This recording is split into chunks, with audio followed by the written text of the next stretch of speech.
Hi friends, welcome to maths classes.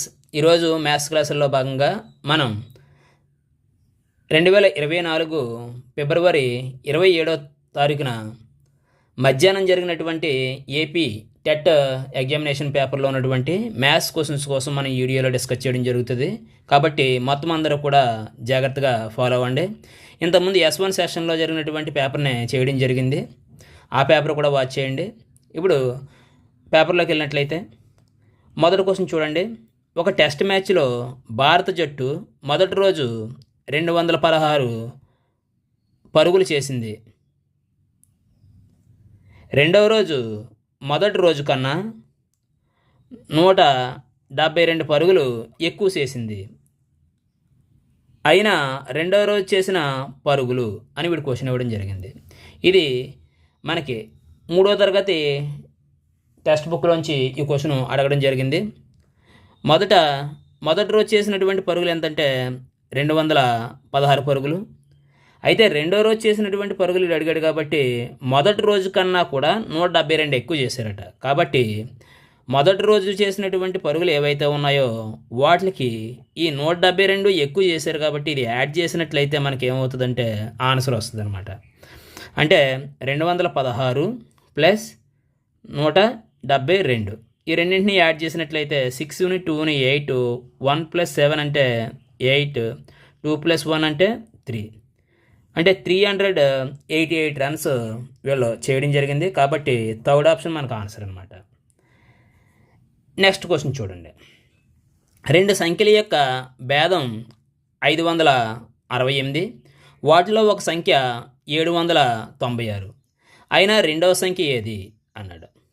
Suppose ఇక్కడ రెండు సంఖ్యలు ఎక్స్ వైలని తీసుకున్నట్లయితే ఒక సంఖ్య ఎక్స్ మైనస్ రెండో సంఖ్య వై అని చెప్పేసి తీసుకున్నట్లయితే వీటి యొక్క భేదం డిఫరెన్స్ ఎంతంటే 568. అయితే ఇందులో ఒక సంఖ్య ఇచ్చాడు.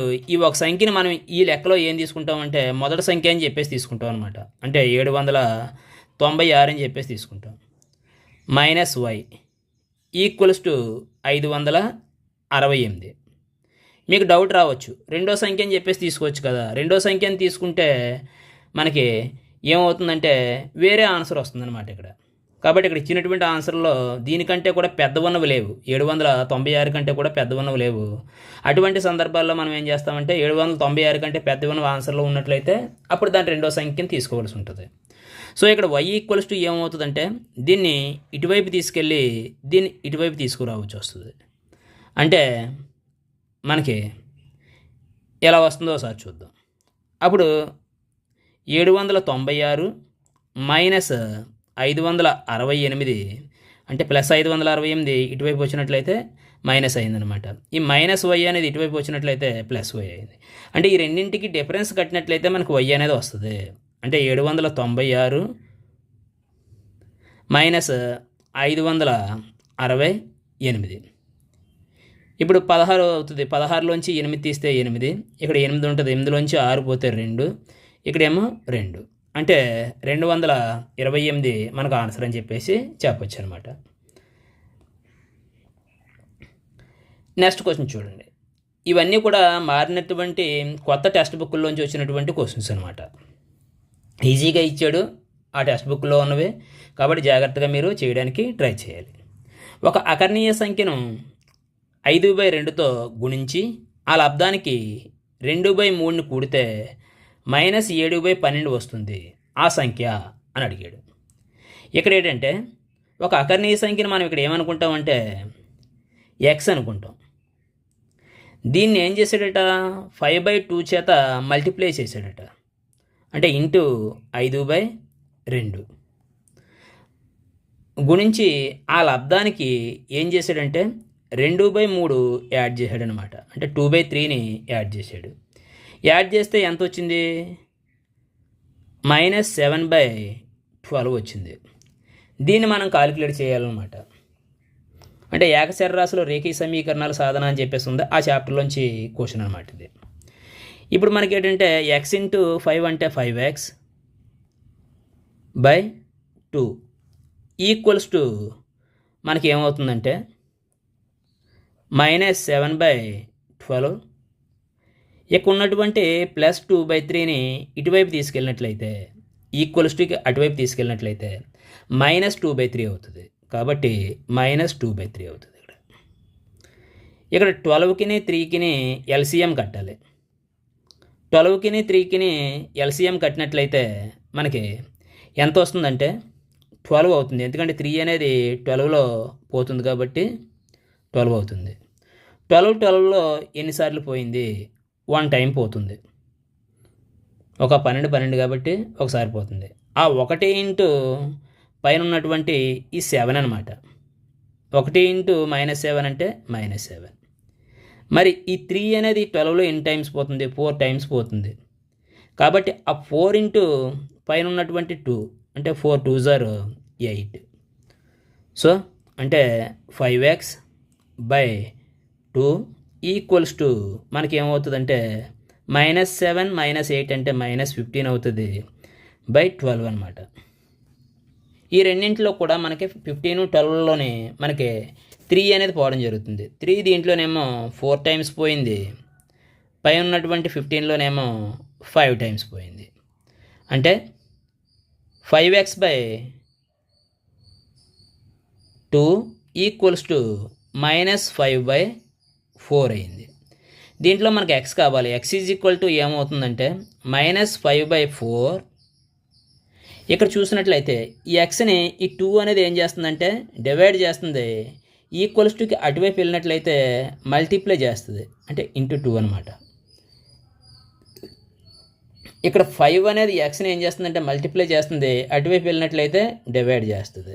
ఓకే, ఇప్పుడు మనం క్యాన్సిల్ చేయాలి. ఈ 5 అనేది 5లో 1 టైం పోయింది.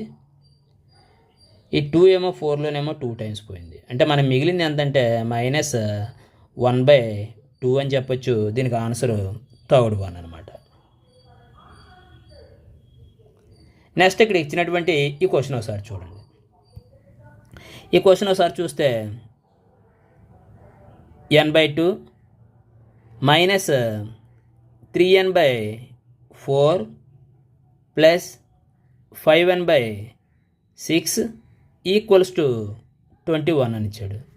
దీంట్లో n యొక్క వాల్యూ కనుగొమన్నాడు. లెక్క ఏం చేయవలసిన అవసరం లేకుండానే మనం ఆన్సర్ చేయొచ్చు. ఇది ఫస్ట్ ప్రాసెస్ ప్రకారంగా చేసి ఆ తర్వాత చేయడానికి ట్రై చేద్దాం. ఇక్కడ దీన్ని సూక్ష్మీకరించడానికి ఏం చేయాలంటే హారంలో ఉన్నటువంటి 2, 4, 6లకి ఎల్సిఎం కట్టవలసి ఉంటుంది. 2 పోతుంది, దీంట్లో 1 టైం పోయింది, దీంట్లో 2 టైం పోయింది, దీంట్లోనేమో 3 టైం పోయింది. అంటే ఎల్సిఎం ఏమవుతుందంటే 2 × 1 × 2 × 3 అంటే 2 రెళ్ళు 4, 4 3 12 ఎల్సిఎం అవుతుంది. కాబట్టి మనకి ఏమవుతుందంటే 12 ఎల్సిఎం అయింది. ఈ 12లో ఈ 2 ఎన్నిసార్లు పోతుంది? కిందదే 6 టైమ్స్ పోతుంది. కాబట్టి ఆ 6 ఇంటూ పైన ఉన్నటువంటి n అంటే 6n అనమాట. ఇప్పుడు ఈ 12లో ఈ 4 ఎన్నిసార్లు పోతుంది? 4 3 12 కాబట్టి 3 సార్లు పోతుంది. ఆ 3 ఇంటూ పైన ఉన్నటువంటి 3n మైనస్ 3 3 9n అవుతుంది. తర్వాత ఈ 12లో ఈ 6 ఎన్నిసార్లు పోతుంది? 2 టైమ్స్ పోతుంది. ఆ 2 ఇంటూ పైన ఉన్నటువంటి 5n అంటే 2 5s are 10 కాబట్టి 10n ఈక్వల్స్ టు 21 అనమాట. ఇప్పుడు ప్లస్లను యాడ్ చేయండి. 6n ప్లస్ 10n అంటే 16n. 16n మైనస్ 9n అంటే 7n అవుతుంది. అంటే 7n/12 ఈక్వల్స్ టు ఎంత అంటే 21. దీని నుంచి మనకి n కావాలి. n ఈక్వల్స్ టు ఏమవుతుందంటే 21.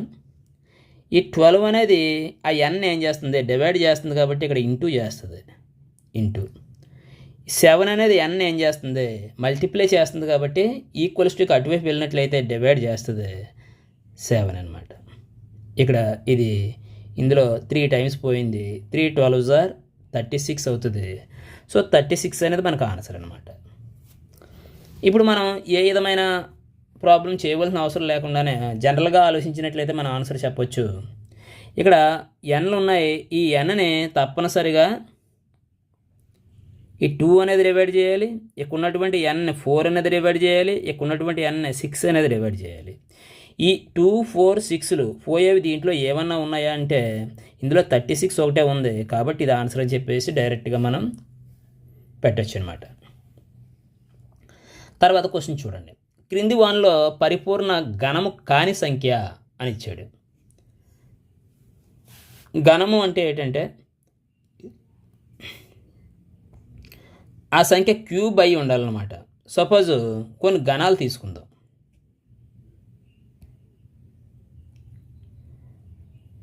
1 క్యూబ్ అంటే 1 × 1 × 1 1 అనమాట. 2 క్యూబ్ అంటే 2 × 2 × 2 2 రెళ్ళు 4 4 రెళ్ళు 8. 3 cube 3 3 9 9 3 27. 4 cube 4 4 16 16 4 64. 5 cube 5 5 25 25 5 125. Okay. Next 6 cube. 6 cube అంటే 6 6 36 36 6 అంటే 216 అనమాట. 216. Next 7 cube. 7 క్యూబ్ అంటే 7 7 49 ఇంటూ మరలా 7 అనమాట. ఇది 343 అవుతుంది. తర్వాత 8 క్యూబ్ అంటే 8 8 64 64 8 ఎంత అంటే ఇది 512 అవుతుంది.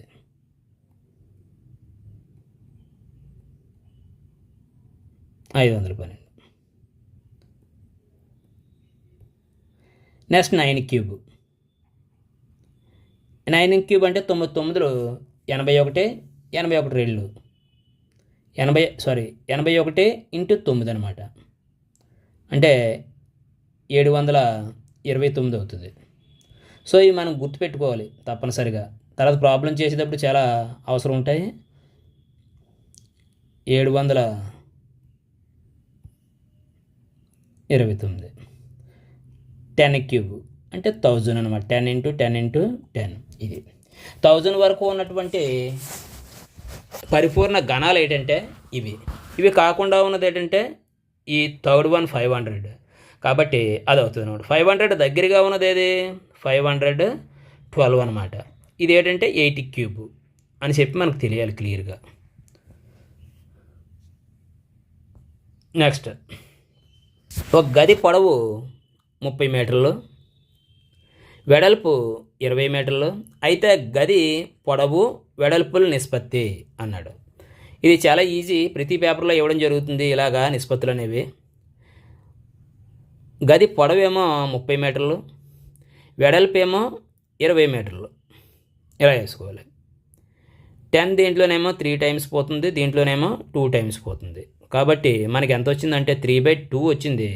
దీన్ని నిష్పత్తిలో రాసినట్లయితే 3:2 అని చెప్తాం. సో 3:2 అనేది థర్డ్ వన్. పేపర్ ఈజీగా ఇచ్చినప్పుడు కొంచెం జాగ్రత్తగా చేయాలి. నెక్స్ట్ 12/16 పర్సంటేజ్లోకి మార్చమన్నాడు.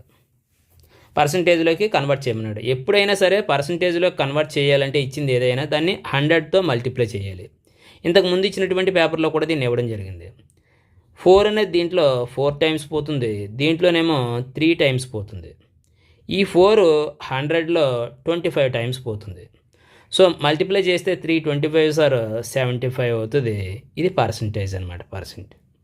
సో కాబట్టి సెకండ్ వన్ మనకు ఆన్సర్ అని చెప్పేసి చెప్పొచ్చు. నెక్స్ట్ వహీదా ఒక ఎయిర్ కూలర్ను 10% పన్నుతో కలిపి 3,300 రూపాయలకు కొన్నది. అయితే వ్యాట్ కలపక ముందు ఎయిర్ కూలర్ ఖరీదు ఎంత అన్నారు. ఇక్కడ మనం జాగ్రత్తగా చూసుకోవాలి. సపోజ్ ఎయిర్ కూలర్ యొక్క పన్ను కలపక ముందు ఖరీదు 100 అనుకోండి, 100 రూపాయలు అనుకోండి. 10% పన్ను కాబట్టి అంటే ఎంత కొన్నట్టు 110కే కొన్నట్టు అనమాట. అంటే 110కి ఎంత అయింది అంటే 3,300 రూపాయలు అయ్యింది. మరి ఇప్పుడు ఇంతకు ముందు పన్ను కలపకముందు దాని యొక్క ఖరీదు ఎంత? 100 అనుకున్నాం కాబట్టి 100 ఎంత అవుతుంది అని అడుగుతున్నాడు. మరి ఎక్కువ అవుతుందా తక్కువ అవుతుందా అంటే గ్యారంటీగా 110తో పోలిస్తే 100 అనేది తక్కువే అవుతుంది. కాబట్టి తక్కువ బై ఎక్కువ వేసుకోవాలి. తక్కువ ఎంత? 100 కాబట్టి 100, ఎక్కువేమో 110 కాబట్టి 110 ఇంటూ 3,300. సో ఈ జీరో క్యాన్సిల్. ఈ 11 అనేది దీంట్లో 3 టైమ్స్ పోయింది, పక్కన 0 కాబట్టి మల్టిప్లై చేస్తే మనకి 3,000 వస్తుంది. సో కాబట్టి ఇది ఆన్సర్ అని చెప్పొచ్చు అనమాట. ఇదంతా చేయవలసిన అవసరం లేకుండానే ఇక్కడ చేయొచ్చు. ఎలాగో చూడండి ఒకసారి. దీని నుంచి ఇది ఎలా వచ్చింది అంటే ఈ 11ని 3తో మల్టిప్లై చేసి అంటే పక్కనే 0 ఉంది, 3తో మల్టిప్లై చేస్తే 330 వచ్చింది. దాని పక్కన ఒక 0 ఎక్స్ట్రా పెట్టాడు అంటే 30తో మల్టిప్లై చేశాడు అనమాట. దీన్ని కూడా 30తో మల్టిప్లై చేస్తే మనకి ఆన్సర్ వస్తుంది. ఎంత? 3,000 అనమాట. సో అది గమనించాలి. నెక్స్ట్ ఇచ్చినటువంటి క్వశ్చన్ చూడండి. సంవత్సరానికి 7% వడ్డీ రేటుతో 3,500 ఇవ్వబడింది. అయినా 2 సంవత్సరాల తర్వాత పొందే వడ్డీ ఎంత అన్నాడు. ఇక్కడ వడ్డీ అంటే I = PTR/100. P అంటే 3,500 ఇంటూ T అంటే ఎన్ని సంవత్సరాలు? 2 సంవత్సరాలు. R అంటే వడ్డీ రేటు ఎంత అంటే 7/100. ఇక్కడ దీన్ని ఈ 2 zeros క్యాన్సిల్. 35 ఇంటూ 2 అంటే 70 ఇంటూ 7, 7 7 49 పక్కన 0 అంటే 490 రూపాయలు, 490 రూపీస్. కాబట్టి ఇది మనకి ఆన్సర్ అవుతుంది అనమాట. ఇన్కేస్ ఆర్ట్స్ వాళ్ళు ఉంటారు, వాళ్ళకి మామూలుగా ఈ సూత్రాలు ఇవి రాకపోయినట్లయితే అలాంటి సందర్భాల్లో మనం ఏం చేస్తుండాలంటే 7% అంటే అర్థం ఏంటంటే 100కి 7 రూపాయలని. ఇక్కడ 3,500 ఉన్నాయి కాబట్టి 35 ఏళ్ళు ఇంటూ ఎన్ని సంవత్సరాలకి? 2 సంవత్సరాలకి. వీటిని మల్టిప్లై చేస్తే మనకి ఆన్సర్ వచ్చేస్తుంది. ఆ విధంగా కూడా మనం చేసుకోవచ్చు అనమాట. ఇక్కడ ఉన్నటువంటి క్వశ్చన్ చూడండి. ఇంతకు ముందు పేపర్ ఏదైతే ఉందో ఆ పేపర్ లాగే ఇవి కూడా ఇవ్వడం జరిగింది కాబట్టి జాగ్రత్త చూడండి. ఇక్కడ ఇంప్రాపర్ ఫ్రాక్షన్ కింద దీన్ని మార్చమన్నాడు. ఇది ఏంటంటే మిక్స్డ్ ఫ్రాక్షన్ అనమాట. ఇంతకుముందు దాంట్లో ఏం చేశాడంటే ఇంప్రాపర్ ఫ్రాక్షన్ ఇచ్చి దాన్ని మిక్స్డ్ ఫ్రాక్షన్ కింద మార్చమన్నాడు. అక్కడ మనం చెప్పుకున్నాం. ఇక్కడ 2 5/6 అనేది తీసుకుని దీన్ని అపక్రమ భిన్నం కింద మార్చమన్నట్లయితే ఉన్నటువంటి హారంతో పూర్ణాంకం ఏదైతే ఉందో దాన్ని మల్టిప్లై చేయాలి. అంటే 6 2 12, 12 ప్లస్ 5 అంటే 17 అంటే 17/6 అనమాట. 17/6 అనేది ఫస్ట్ ఆప్షన్ అయింది.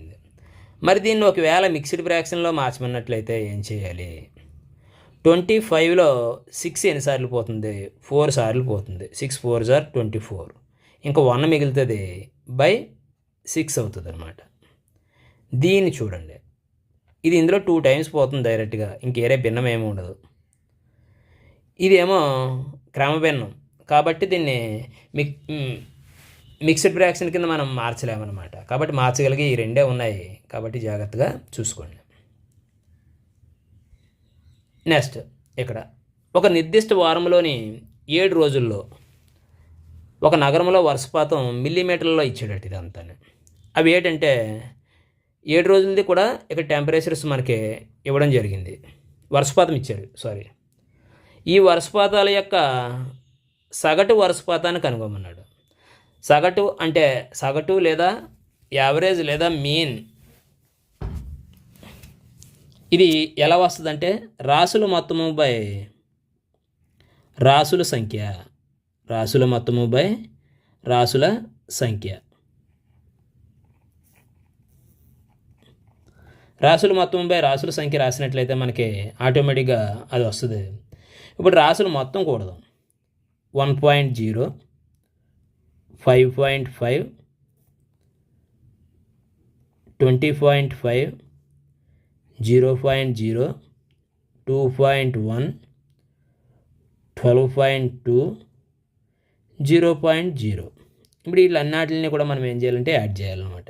యాడ్ చేస్తే 3, 1 మిగులుతుంది, 1 ఇక్కడికి వచ్చింది, 7, 7ని 4ని 11 అంటే 1 మళ్ళీ 1 యాడ్ చేస్తే 4 అంటే 41.3 వచ్చింది. రాసులు మొత్తం ఎంత అంటే 41.3. ఇక్కడ 7 రోజులు ఇచ్చాడు కాబట్టి వీడు దీన్ని 7 చేత డివైడ్ చేయాలి. చేస్తే ఈ 7 అనేది 41లో ఎన్నిసార్లు పోతుందంటే 7 5 35, 5 సార్లు పోయింది. ఇంకెంత మిగులుతుందంటే 6 మిగులుతుంది. 6 పక్కన 3 అంటే 63, 63లో 7 9 సార్లు పోయింది. కాబట్టి పాయింట్ ఇక్కడ వస్తుంది 5.9 అనేది మనకి ఆన్సర్. కాబట్టి ఇది ఆన్సర్ అని చెప్పచ్చు అనమాట.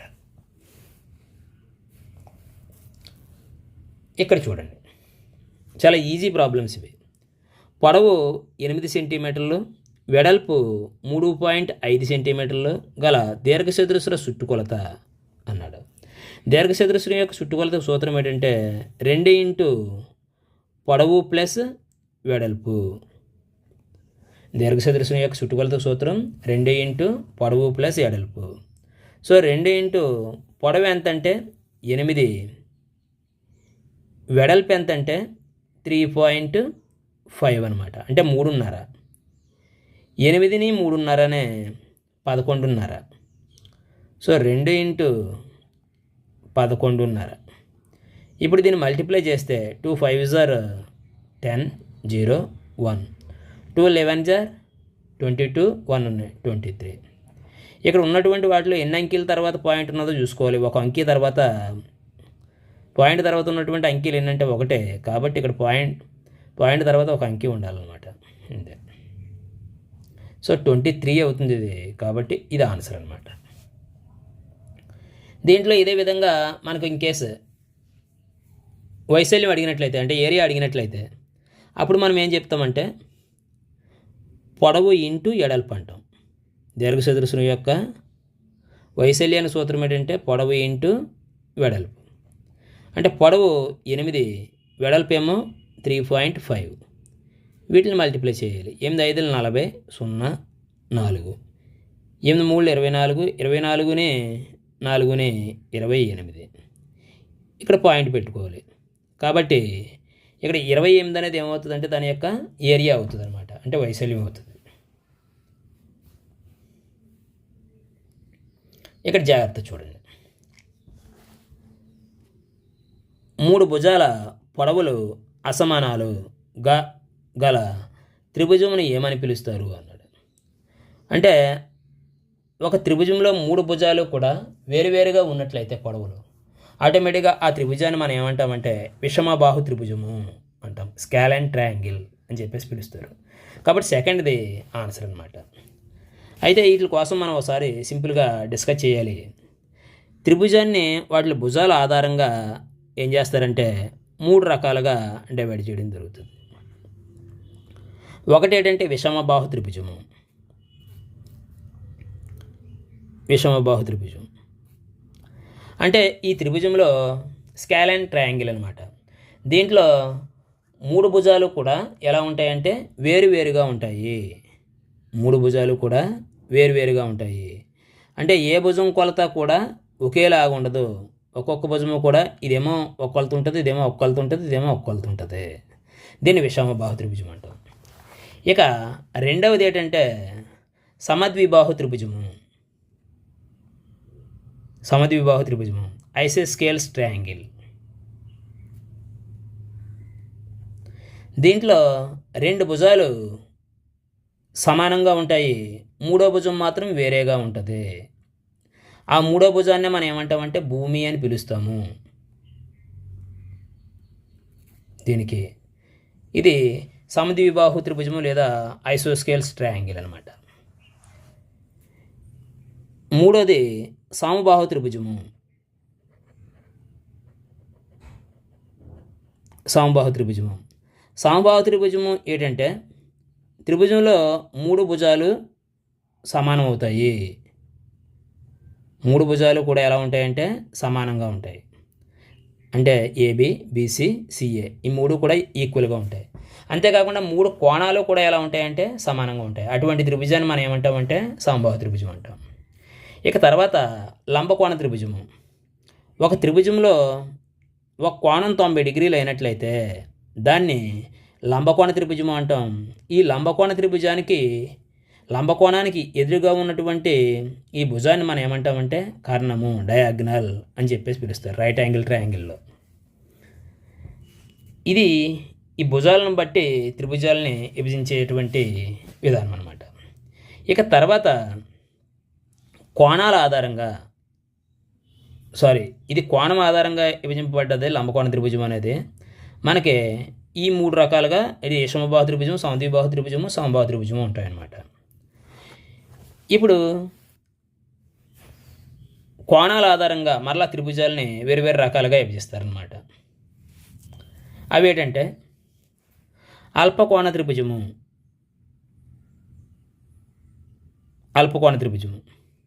అల్పకోణము అంటే ఏంటంటే 0 డిగ్రీస్ కంటే ఎక్కువ, 90 డిగ్రీల కంటే తక్కువ ఉన్నట్లయితే దాన్ని అల్పకోణం అంటాం. ఒక త్రిభుజంలో కోణాలన్నీ కూడా అల్పకోణాలు అయినట్లయితే ఆ త్రిభుజాన్ని అల్పకోణ త్రిభుజము అని చెప్పేసి పిలుస్తారు. మూడు కూడా అల్పకోణాలు ఉంటాయి దీంట్లో. రెండోది ఏంటంటే అధిక కోణ త్రిభుజము. త్రిభుజంలో ఒక కోణం అధిక కోణం అయినట్లయితే, అధిక కోణము అంటే అర్థం ఏంటంటే 90 డిగ్రీల కంటే ఎక్కువ, 180 డిగ్రీల కంటే తక్కువ ఉన్నట్లయితే అటువంటి త్రిభుజాన్ని మనం ఏమంటామంటే అధిక కోణ త్రిభుజము అంటాం. ఈ అధిక కోణ త్రిభుజంలో ఒక కోణం 90 డిగ్రీల కంటే ఎక్కువ ఉంటుంది కాబట్టి మిగతా రెండు కోణాలు కూడా తప్పనిసరిగా అల్పకోణాలు అవుతాయి. అధిక కోణ త్రిభుజంలో లంబకోణం అనేది ఏర్పడడానికి అవకాశం లేదు అనేది మనం గమనించాలన్నమాట. ఇక లంబకోణ త్రిభుజం ఆల్రెడీ మనం చెప్పుకున్నాం. లంబకోణ సమద్విబాహు త్రిభుజం అని ఉంటుంది. ఒక త్రిభుజంలో ఒక కోణం 90 డిగ్రీలు ఉండి మిగతా రెండు కోణాలు కూడా సమానమైతే అటువంటి దాన్ని మనం ఏమంటామంటే లంబకోణ సమద్విబాహు త్రిభుజము అంటాం. అంటే అప్పుడు ఎలా ఉంటాయంటే ఆ కోణాల యొక్క వాల్యూస్ 90 డిగ్రీస్ ఒకటి ఉంటుంది, ఇంకోటి ఏమో 45 డిగ్రీస్ ఒకటి, 45 డిగ్రీస్ ఒకటి ఉంటుంది అనమాట. దీన్ని మనం ఏమంటామంటే లంబకోణ సమద్విబాహు త్రిభుజము అని చెప్పేసి పిలుస్తారనమాట. సో ఇది అర్థమైంది అనుకుంటున్నాను మీకు ఇవన్నీ. ఇప్పుడు ఏంటంటే ఈ త్రిభుజాలకు సంబంధించిందే ఒక చిన్న కాన్సెప్ట్ ఉంది, అది కూడా ఇక్కడ మీరు నేర్చుకుంటే ఎగ్జామినేషన్లో కొంచెం ఈజీగా దాని నుంచి క్వశ్చన్ వస్తే చేయడానికి అవకాశం ఉంటుంది. అదేంటంటే సాధారణంగా త్రిభుజంలోని కోణాల నిష్పత్తి పట్టి, అంటే సమబాహు త్రిభుజం తీసుకున్నాం అనుకోండి, సమబాహు త్రిభుజంలో మొత్తం కోణాలన్నీ కూడా సమానంగా ఉంటాయి. అంటే ఒక్కొక్కటి 60 డిగ్రీలు ఉంటాయి. అంటే 60 డిగ్రీలు, 60 డిగ్రీలు, 60 డిగ్రీలు ఉంటాయి. అంటే ఇక్కడ కోణాల యొక్క నిష్పత్తి ఏమైంది? 1:1:1 ఉంది. అప్పుడు భుజాల యొక్క నిష్పత్తి ఏమవుతుంది అంటే సైన్ రాయాలన్నమాట. అంటే sin 60:sin 60 మ్యాథ్స్ వాళ్ళకి అయితే అర్థమవుతుంది, ఇది ఆర్ట్స్ వాళ్ళకి కూడా అర్థమవుతుంది ఎందుకంటే 10th క్లాస్లో ఉంటాయి కాబట్టి ఇవి. sin 60 అంటే ఎంత? √3/2 అనమాట. √3/2 అన్నాటిల్లో కూడా √3/2 వచ్చింది. √3/2 అంటే ఏమవుతాయి? ఇవన్నీ కూడా క్యాన్సిల్ అయిపోతే 1:1:1 అనమాట. అంటే సమబాహు త్రిభుజంలో కోణాలు 1:1:1 రేషియోలో ఉంటాయి. భుజాలు కూడా ఏమవుతాయి అంటే 1:1:1 రేషియోలో ఉంటాయి. ఇక రెండోది లంబకోణ త్రిభుజం తీసుకుందాం. 30 డిగ్రీలు, 60 డిగ్రీలు, 90 డిగ్రీలు అంటున్నాను. ఇలా ఉన్నట్లయితే ఇది లంబకోణ త్రిభుజం. అంటే 1:2:3 రేషియోలో ఉన్నాయి. ఇక్కడ మనం గమనిస్తే క్యాన్సిల్ చేస్తే 0 0 0, 3 ఏమో దీంట్లోనేమో 1 టైము, దీంట్లోనేమో 2 టైము, దీంట్లోనేమో 3 టైము పోద్ది. కాబట్టి ఇక్కడ ఈ కోణాలు 1:2:3 రేషియోలో ఉన్నాయి. అప్పుడు భుజాలు ఏ రేషియోలో ఉంటాయంటే మనం చెప్పుకున్నాం sin 30 sin 60 sin 90. sin 30 అంటే 1/2, sin 60 అంటే √3/2, sin 90 అంటే 1. సో ఇక్కడ మనకి కిందనే ఈ రెండు కూడా 2లు ఉన్నాయి కాబట్టి దీన్ని 2 చేత మల్టిప్లై చేసి దీన్ని కూడా 2 చేత మల్టిప్లై చేస్తే అన్నీ కూడా 2లు వచ్చేస్తాయి అన్నమాట. కాబట్టి ఈ 2లు క్యాన్సిల్ చేసేయచ్చు. కాబట్టి అప్పుడు ఏమవుతుంది 1:3:2 అవుతుంది అనమాట. అంటే కోణాలు 1:2:3 రేషియోలో ఉంటే ఆ భుజాల యొక్క పొడవులు 1:3:2 రేషియోలో ఉంటాయి అని చెప్పచ్చు. ఇక తర్వాత లంబకోణ సమద్విబాహు త్రిభుజం, అది మూడోది అనమాట. కోణాలు 45 డిగ్రీస్, 45 డిగ్రీస్, 90 డిగ్రీస్లో ఉన్నట్లయితే అంటే 1:1:2 రేషియోలో ఉన్నాయన్నమాట. అప్పుడు భుజాలు ఏ రేషియోలో ఉంటాయంటే sin 45 డిగ్రీస్, మరలా sin 45 డిగ్రీస్, sin 90 డిగ్రీస్ ఉంటాయి. sin 45 అంటే 1/√2, ఇక్కడ మళ్ళీ sin 45 అంటే 1/√2, sin 90 అంటే 1. ఇందాక ముందు నేను చెప్పినట్టే √2 చేత పైన కింద కూడా మల్టిప్లై చేయాలి ఇది సమానంగా రావడానికి. అప్పుడు √2 క్యాన్సిల్ అయిపోద్ది. అప్పుడు ఏమవుతుంది 1:1:√2 అవుతాయి అన్నమాట. ఇక్కడ మనం గమనించినట్లయితే కోణాలు 1:1:2 రేషియోలో ఉంటే ఆ భుజాల యొక్క పొడవులు ఏ రేషియోలో ఉంటాయంటే 1:1:√2 రేషియోలో ఉంటాయి. ఇవన్నీ కూడా జాగ్రత్తగా మీరు గమనించుకోండి. ఇక్కడ చూడండి, త్రిభుజాకార పిరమిడ్ యొక్క ముఖాల సంఖ్య అన్నాడు. ఇక్కడ త్రిభుజాకారంలో ఉన్నటువంటి పిరమిడ్ అంటే మీకు తెలుసుంటుంది, పేపర్ వెయిట్ కింద వాడుతుంటారు. అది త్రిభుజాకారంలో ఉండాలన్నమాట. అన్నీ కూడా త్రిభుజాకారంలో ఉంటాయి, అన్ని తలాలు కూడా. ఇది 3Dకి సంబంధించింది, అంటే 3 డైమెన్షనల్ అనమాట. ఇక్కడ ఏంటంటే ఇది భూమి అనుకున్నట్లయితే ఆటోమేటిక్గా ఇది దీని అనుకున్నది ఇంకొకటి కూడా 3 తలాల కింద ఉంటాయి అన్నమాట. కాబట్టి మొత్తం మీద దీనికి ఎన్ని తలాలు ఉంటాయంటే 1 2 3, దీని అనుకున్నటువంటిది ఇంకొకటి, అంటే 4 తలాలు ఉంటాయి. 4 తలాలు ఉంటాయి, అంటే ఫేసెస్ 4 ఉంటాయి అన్నమాట. ఇక తర్వాత మూలలు ఎన్ని ఉంటాయి, ఎడ్జ్లు కార్నర్స్ ఎన్ని ఉంటాయంటే ఇక్కడ ఒకటి ఉన్నది, ఇక్కడ ఒకటి ఉన్నది, ఇక్కడ ఒకటి ఉన్నది, ఇక్కడ ఒకటి ఉన్నది. ఎన్ని ఉన్నాయి ఇక్కడ 4 ఉన్నాయి. అవి కూడా 4 అన్నమాట కార్నర్స్. ఇంకా మూలలు అంచులు ఎన్ని ఉంటాయి, మూలలేమో 4 ఉన్నాయి, అంచులు ఎన్ని ఉంటాయి 1 2 3 4 5 6 ఉంటాయి. ఇలా ఏది అడిగినా సరే మనం ఇచ్చేటట్టు రాసేటట్టు ఉండాలన్నమాట. తర్వాత ఎక్యూట్ యాంగిల్ మీన్స్ అంటే అల్పకోణం అన్నమాట. ఇంతకుముందు మనం చెప్పుకున్నాం. అదేంటంటే ఇంతకుముందు వీడియోలోని కూడా దీనికోసం డిస్కస్ చేయడం జరిగింది బాగా, కోణాల కోసం. నేను ఇంతకుముందు చేసినటువంటి వీడియోలు కూడా ఉన్నాయి, వాటిని జాగ్రత్తగా చూడండి. చూస్తే అన్నీ కూడా మనకి ఈజీగా అర్థమవుతాయి. ఇది 0 డిగ్రీస్, ఇది 90 డిగ్రీస్, 180 డిగ్రీస్, దీన్నే సరళ కోణం అంటారు, 270 డిగ్రీస్, ఇదేమో 360 డిగ్రీస్ సంపూర్ణ కోణం అని చెప్పేసి అంటారు.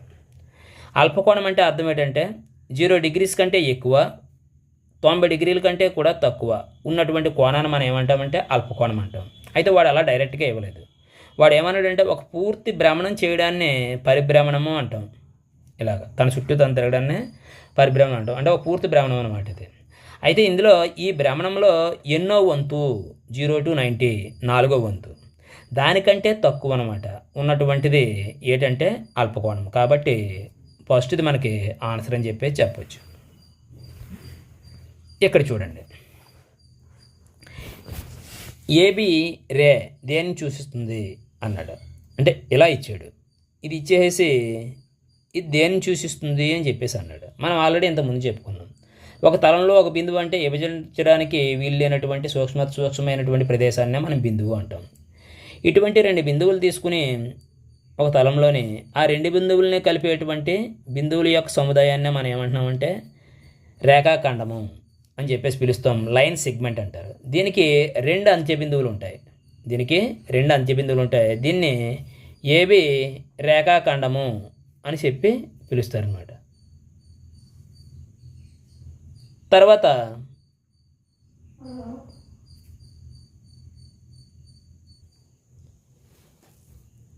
దీనికి అంచె బిందువులు ఎన్ని ఉంటాయంటే రెండు ఉంటాయి రేఖాఖండానికి, లైన్ సెగ్మెంట్కి. అలా కాకుండా ఒక తలంలో ఒక స్థిర బిందువు నుంచి ఒకవైపు అనంతంగా పొడిగించినటువంటి బిందువుల యొక్క సముదాయాన్ని మనం ఏమంటామంటే కిరణము లేదా రే అని చెప్పేసి అంటారు. దీన్ని ఏబి కిరణము అని ఇలా రాస్తారనమాట. కాబట్టి ఇప్పుడు ఆడు ఇచ్చింది అదే, కాబట్టి దీన్ని ఏమంటామంటే కిరణము అని చెప్పేసి పిలుస్తాం. ఫస్ట్ది మనకి ఆన్సర్ అనమాట.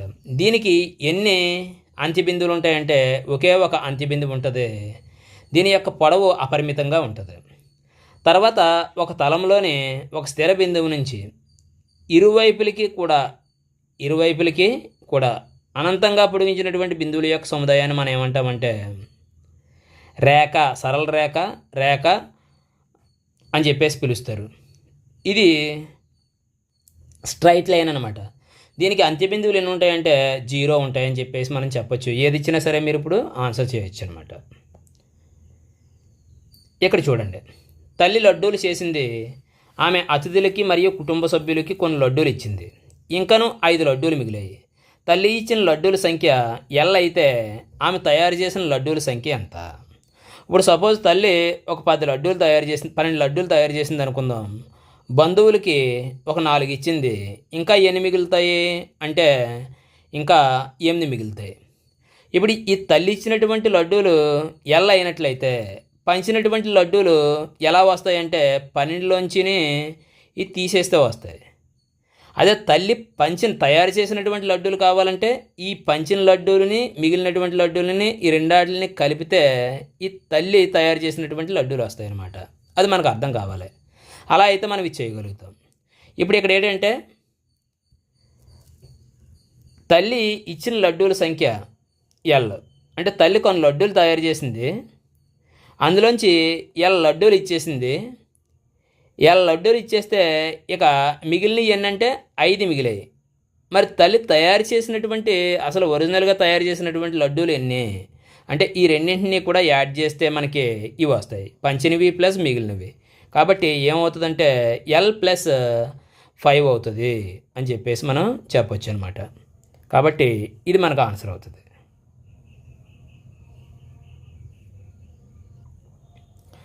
నెక్స్ట్ క్వశ్చన్ చూద్దాం.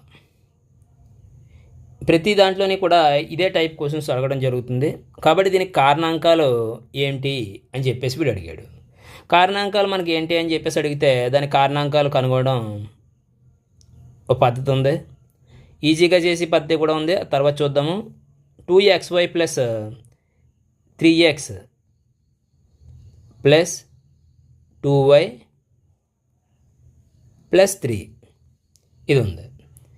దీని నుంచి మనం ఎలా అయినా సరే రాయొచ్చు. ఇక్కడ 2 ఉన్నది కదా, అవన్నీ కూడా ఒక చోట రాసుకుంటే మనకి ఇంకా ఈజీగా అవుతుంది. కాబట్టి 2xy ప్లస్ 2y, 3లు ఉన్నవన్నీ కూడా ఒక చోట రాద్దాం, ప్లస్ 3x ప్లస్ 3.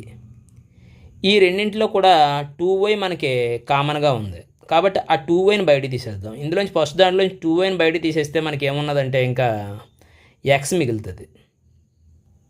ప్లస్ ఇక్కడ 2y మొత్తం వచ్చేస్తే ఇంక అక్కడ ఏమి ఉండదు అంటే 1 ఉన్నట్లు లెక్క అనమాట. ప్లస్ ఈ రెండింటిలో కూడా 3 కామన్గా ఉంది, ఆ 3 బయట తీసేస్తే x, ఇక్కడేమో 3 దగ్గరేమో 1 మిగులుతుంది. ఇప్పుడు ఉన్నటువంటి రెండు పార్ట్లో ఈ పార్ట్లో x+1 ఉన్నది, ఈ పార్ట్లో కూడా x+1 ఉన్నది. దాన్ని బయట తీసేయాలన్నమాట.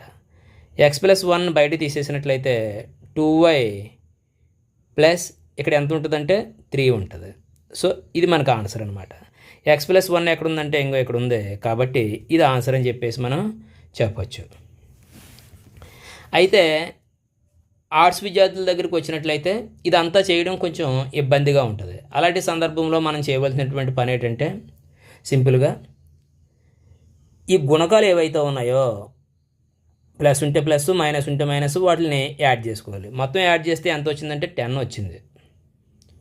మొత్తం ఎంత వచ్చిందంటే 10 వచ్చింది.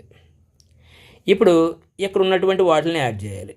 యాడ్ చేస్తే ఇది ఎంతది 5, 2 + 3 అంటే 5, ఇక్కడేమో 1 + 1 అంటే 2, 5 × 2 అంటే 10 వచ్చింది. ఓకే, ఇక్కడ చూడండి 2x + 3y అంటే 5 వచ్చింది. ఇక్కడ చూడండి 5, ఇక్కడ 1 + 1 అంటే 2, 5 × 2 అంటే 10 వచ్చింది. ఇక్కడ 3 × 1 + 3 అంటే 4 అంటే 12 వచ్చింది. సో మనకి రెండోది నాలుగోది కాదని తెలిసిపోయింది. ఇక ఏంటంటే ఒకటోదిని మూడోది రెండాటిలో ఏదో ఒకటి అవ్వాలి. ఎలా తెలుస్తాయి అంటే కాన్స్టెంట్లు ఉన్నాయి కదా, వాటిని గుణించుకోవాలి. 3 1లో 3, ఇందులో 3 ఉంది. మరి ఇందులో కాన్స్టెంట్లు ఏమైనా ఉన్నాయా అంటే దీంట్లో కాన్స్టెంట్లు ఏమీ లేవు, కాబట్టి ఇది ఆన్సర్ కాదనమాట. ఇది ఆన్సర్ అని చెప్పేసి చెప్పచ్చు.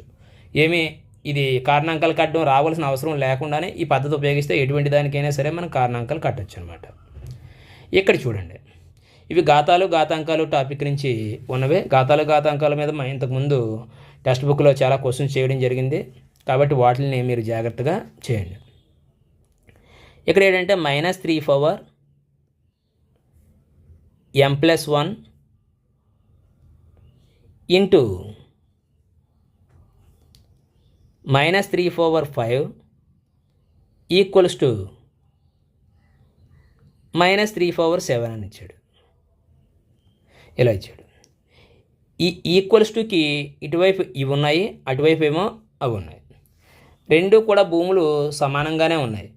అయితే ఘాతాంకాలు సమానం చేయాలన్నమాట యాడ్ చేసి. అంటే m+1 ఇక్కడ 7 ఉన్నది, ఇక్కడేమో ఇటువైపు ఏమో 5 ఉంది. అంటే ఇంకా ఎంత ఉండాలి? 7 అవ్వాలంటే 2 ఉండాలి. అంటే ఇది ఎంత అవ్వాలి? 2 అవ్వాలన్నమాట. ఇది 2 అవ్వాలంటే ఇక్కడ ఆల్రెడీ 1 ఉంది. మరి m ఎంత అవ్వాలంటే 1 అవ్వాలి. కాబట్టి 4వ ఆన్సర్ అనమాట.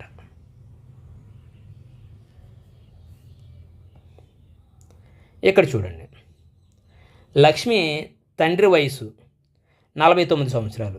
49 సంవత్సరాలని ఇచ్చాడు లక్ష్మి యొక్క తండ్రి యొక్క వయసు. అతని వయసు లక్ష్మి వయసుకు 3 రెట్లు కంటే 4 సంవత్సరాలు ఎక్కువ అన్నాడు. ఇక్కడ ఇందులో మన ఆన్సర్లో చూసినట్లయితే ఎక్స్ ఇవ్వలేదు, అన్ని వైలే ఇచ్చాడు. అందువల్ల ఇక్కడ లక్ష్మి వయసుని మనం ఏం చేయాలంటే వై అనుకోవాలన్నమాట. వాడు అలా ఇచ్చాడు కాబట్టి అతని వయసు అంటే తండ్రి వయసు లక్ష్మి వయసుకు 3 రెట్లు. లక్ష్మి వయసు వై అనుకుంటున్నాం, దీనికి 3 రెట్లు అంటే 3y కంటే కూడా 4 సంవత్సరాలు ఎక్కువ అన్నాడు. ఎక్కువ అన్నాడు కాబట్టి +4 అనమాట. ఇది దేనికి సమానం? లక్ష్మి తండ్రి వయసుకి సమానం అనమాట. ఇది ఇలా ఉండేది ఎక్కడ ఉంది అంటే ఇదిగో ఇది ఆన్సర్ అవుతుంది. అలా మనం సమీకరణం వేయడం అనేది మనకు రావాలి. మన టెక్స్ట్ బుక్లో చాలా క్వశ్చన్స్ ఇచ్చాడు. నేను ఇంతకు ముందు చేసినటువంటి వీడియోల్లో కూడా వీటి మీద వీడియోలు చేయడం జరిగింది. అవి జాగ్రత్తగా మీరు ప్లేలిస్టుల్లోకి వెళ్ళి వాచ్ చేసినట్లయితే ఈజీగా చాప్టర్ వైజ్ మనకి కనిపిస్తాయి అన్నమాట. ఇక్కడ ఇచ్చినటువంటి ఈ క్వశ్చన్ చూడండి. మస్తాన్ 10 మీటర్ల గోడను కట్టాలనుకుని 4 మీటర్ల 10 సెంటీమీటర్ల గోడ పూర్తి చేసినట్లయితే ఇంకనూ ఎంత పొడవుగల గోడను కట్టాలి అన్నాడు. మనం సింపుల్గా చెప్పేయచ్చు. ఇక్కడ 10 మీటర్ల గోడ ఉన్నది, మీటర్కి 100 సెంటీమీటర్లు. ఇది 10 సెంటీమీటర్లు చేసాడు కాబట్టి ఆ 10 సెంటీమీటర్లో 1 మీటర్ తీసుకుని ఆ మీటర్లోంచి 10 సెంటీమీటర్లు తీసేసాం. ఇంకెంత ఉంటుంది? 90 సెంటీమీటర్లు ఉంటుంది. మీటర్కి 100 సెంటీమీటర్లు కాబట్టి. ఇక ఇక్కడ ఎన్ని మీటర్లు మిగులుతాయి? 9 మీటర్లు మిగులుతాయి. 9 మీటర్లలోంచి 4 మీటర్లు తీసేయండి, అప్పుడు 5 మీటర్లు అవుతుంది. అంటే 5 మీటర్ల 90 సెంటీమీటర్లు అవుతుంది అనమాట. సో మనకి ఇది ఆన్సర్ అని చెప్పేసి చెప్పచ్చు. తర్వాత రజిత వయసు 9 సంవత్సరాలు. రజిత యొక్క వయసు 9 సంవత్సరాలు. ఆమె సోదరి వయసు రజిత వయసుకు రెట్టింపు. సోదరి యొక్క వయసు రజిత వయసుకి రెట్టింపు. రెట్టింపు అంటే 2 పెట్టి గుణించాలి. ఎవరి వయసుని? రజిత వయసుని. కాబట్టి 2 × 9 18 సంవత్సరాలు అవుతుంది. కాబట్టి 4వది మనకి ఆన్సర్ అని చెప్పొచ్చు అనమాట. ఇక్కడ చూడండి, సమగణం యొక్క ప్రతి అంచును రెట్టింపు చేసినా దాని ఘనపరిమాణం ఏమవుతుంది? ఎన్ని రెట్లు పెరుగుతుంది అన్నాడు. సమగణం యొక్క అంచు ఎల్ అనుకున్నట్లయితే దాని యొక్క ఘనపరిమాణం వాల్యూమ్ ఏమవుతుందంటే L³ అవుతుంది. V = L³ అవుతుంది. ఇక్కడ ఏమన్నాడంటే అంచుని రెట్టింపు చేసినా అన్నాడు. ఈ టైప్ క్వశ్చన్లు అడగడానికి అవకాశం ఉంటుంది. రెట్టింపు చేసాడంటే 2 పెట్టి గుణించాడు అనమాట. కాబట్టి ఎల్లకు బదులుగా మనం ఏం చేస్తామంటే 2 సబ్స్టిట్యూట్ చేయండి, మీకు ఆన్సర్ వస్తుంది. 2 సబ్స్టిట్యూట్ చేస్తే 2³ అంటే 2 రెళ్ళు 4, 4 రెళ్ళు 8. కాబట్టి 8 రెట్లు అవుతుంది అని చెప్పొచ్చు. ఇలా మనకి ఏదైతే అడిగాడో అడిగిన దాన్ని బట్టి మనం ఆ విధంగా చేయొచ్చు అనమాట. నెక్స్ట్, ఒక వృత్తాకార సీటు యొక్క చుట్టుకొలత 154 మీటర్లు అయితే దాని వ్యాసార్థము మీటర్లలోనే అడిగాడు. మీటర్లోనే ఇచ్చాడు, మీటర్లోనే అడిగాడు. వృత్తాకార సీటు యొక్క చుట్టుకొలత అంటే వృత్త పరిధి అనమాట. వృత్త పరిధి ఎంత అంటే 2πr. ఎంత ఇచ్చాడంటే 154 మీటర్లు ఇచ్చాడు. ఇక 2 × π అంటే 22/7 ఇంటూ r = 154. ఇలా ఉంది. ఇప్పుడు ఏంటంటే r కావాలి. r ఏం చేస్తున్నామంటే 154 ఈ 2 × 22 అనేది దీన్ని ఏం చేస్తుంది? మల్టిప్లై చేస్తుంది ఆర్ని. కాబట్టి ఇటువైపుకి వచ్చినట్లయితే ఏం చేస్తుందంటే డివైడ్ చేస్తుంది, అంటే కిందకు వస్తుంది. 2 × 22. మరి 7 అనేది ఆర్ని ఏం చేస్తుంది? డివైడ్ చేస్తుంది. అటువైపుకి వస్తే మల్టిప్లై చేస్తుంది. సో ఇప్పుడు